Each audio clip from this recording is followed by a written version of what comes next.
Frédéric Fruitier aimerait connaître vos arguments en faveur de la sortie de l'OTAN. Les arguments en faveur de la sortie de l'OTAN, je m'adresse à cet internaute que je ne connais pas. J'allais dire, je ne sais pas quelles sont les personnes auxquelles il fait confiance dans la politique.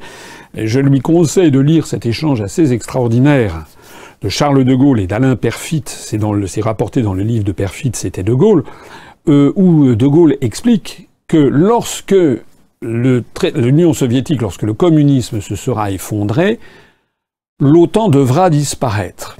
Il le croyait. C'est une erreur de Gaulle, d'ailleurs, de Gaulle qui s'est trompé sur très très peu de choses. C'était quand même un visionnaire, mais il n'avait pas parfaitement vu le degré d'asservissement des pays occidentaux aux États-Unis d'Amérique. Je rappelle que l'organisation du traité de l'Atlantique Nord, OTAN, c'est un traité qui date de mémoire du 4 avril 1949.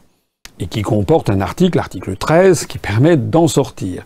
Comme il y a l'article 50 du traité de l'Union européenne qui permet de sortir de l'Union européenne.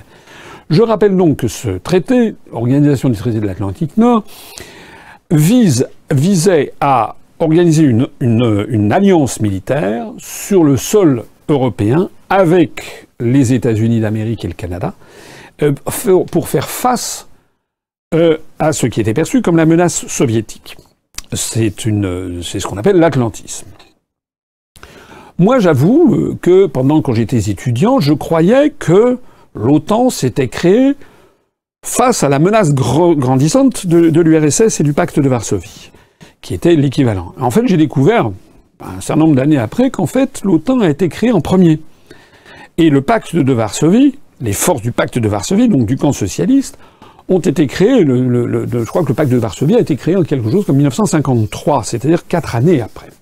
C'est-à-dire que contrairement à ce que l'on m'avait mis dans la tête quand j'étais à l'école, ou au collège, au lycée, ou ce que j'avais entendu à la radio, en fait l'OTAN n'était pas une réponse au pacte de Varsovie, c'est le pacte de Varsovie qui est une réponse à l'OTAN.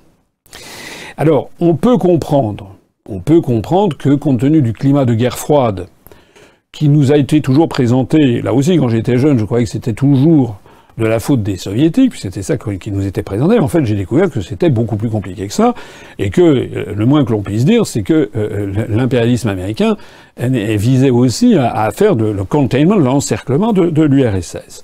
Donc en réalité, on peut comprendre que dans la période de guerre froide qui a prévalu à partir de 1947 en Europe occidentale, on peut comprendre que l'OTAN se soit construit face à l'Union soviétique qui disposait, et qui dispose d'ailleurs toujours, d'une force nucléaire tout à fait impressionnante et d'une armée extraordinaire.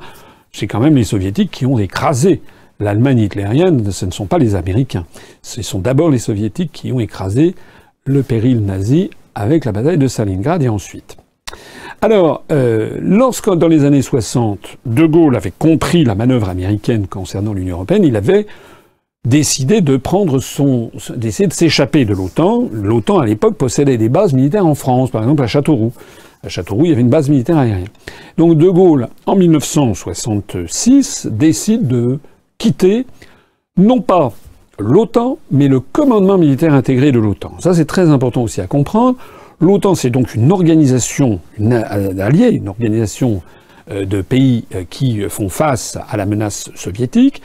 Et De Gaulle considérait qu'il y avait en effet une menace soviétique, mais De Gaulle voulait conserver le fait que la France décide en dernier ressort, que c'était le gouvernement français qui devait décider en dernier ressort de la guerre et de la paix, qu'il devait garder son indépendance et son autonomie de direction au sein de cette alliance. C'est la raison pour laquelle il avait fait sortir la France du commandement militaire intégré.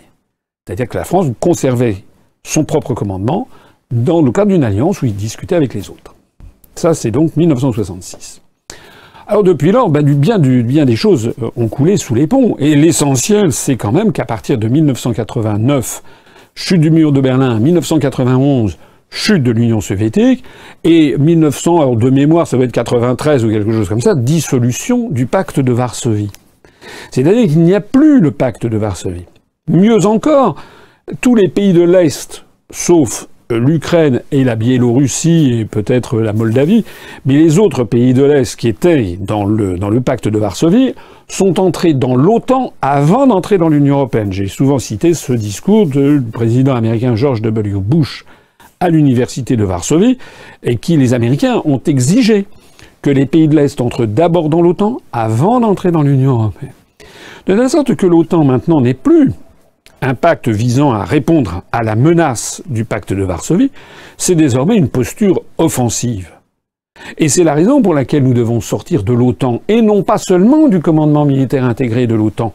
J'ai vu que ici ou là, je crois que M. Dupont-Aignan, par exemple, M. Philippot aussi, ne veulent pas sortir de l'OTAN. Eux, ils disent simplement sortir du commandement militaire intégré, donc rester dans l'OTAN.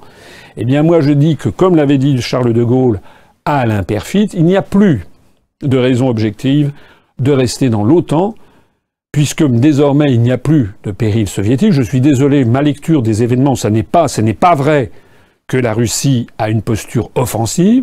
Il suffit de regarder quelles sont les bases militaires de l'OTAN qui encerclent la Russie et la Chine. On ne voit pas de base militaire russe qui enserre les États-Unis, ou de base militaire chinoise qui enserre les États-Unis. Ça n'est pas vrai. Il faut appeler un chat un chat. Il faut donc que la France sorte de cette alliance militaire d'un autre âge et qu'elle promeuve la paix. Qu'elle promeuve la paix, ce qui ne veut pas dire se désarmer. Ce qui veut dire, il faut maintenir l'adage romain, si vis pacem para bellum, si tu veux la paix, prépare la guerre. En aucun cas, vous ne verrez de ma bouche quelqu'un de rêveur qui dirait, voilà, il faut faire du désarmement unilatéral, etc. Ça serait la pire des choses à faire. Il faut au contraire conserver cette indépendance militaire et stratégique que nous avait donnée Charles de Gaulle, qui est un élément absolument fondamental. Or, actuellement, notre maintien dans l'OTAN fait que, sous la pression des réductions budgétaires constantes de l'Union européenne et de notre appartenance à l'euro, nous sommes obligés de plus en plus de faire des programmes communs d'armement, et sous couvert de ces programmes communs d'armement, nous sommes maintenant obligés par l'OTAN à participer à des programmes où on a un morceau d'aile d'un chasseur, ou des trains d'atterrissage, je ne sais pas quoi, c'est-à-dire que progressivement, si nous continuons comme ça, la France deviendra dépendante pour son armement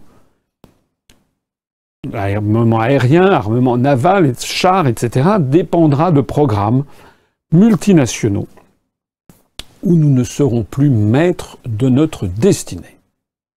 C'est la raison pour laquelle je pense que nous devons en effet sortir de l'OTAN, maintenir, redonner d'ailleurs du budget aux armées.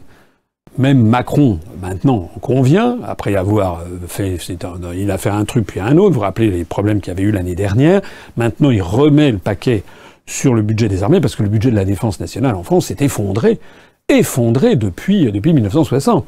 De mémoire, je crois qu'on devait être à quelque chose comme près de 4% du PIB, me semble-t-il, pour l'armée française au début des années 60. Là, on est tombé à moins de 1%. C'est tout à fait faible. Voilà. Donc, la raison, voilà. Il faut sortir de l'OTAN parce que l'OTAN, c'est la face militaire de la même médaille d'asservissement à l'oligarchie financière et industrielle qui a mis la main sur le monde occidental. C'est la même médaille d'asservissement que l'Union européenne. L'Union européenne, c'est la face civile. L'OTAN, c'est la face militaire.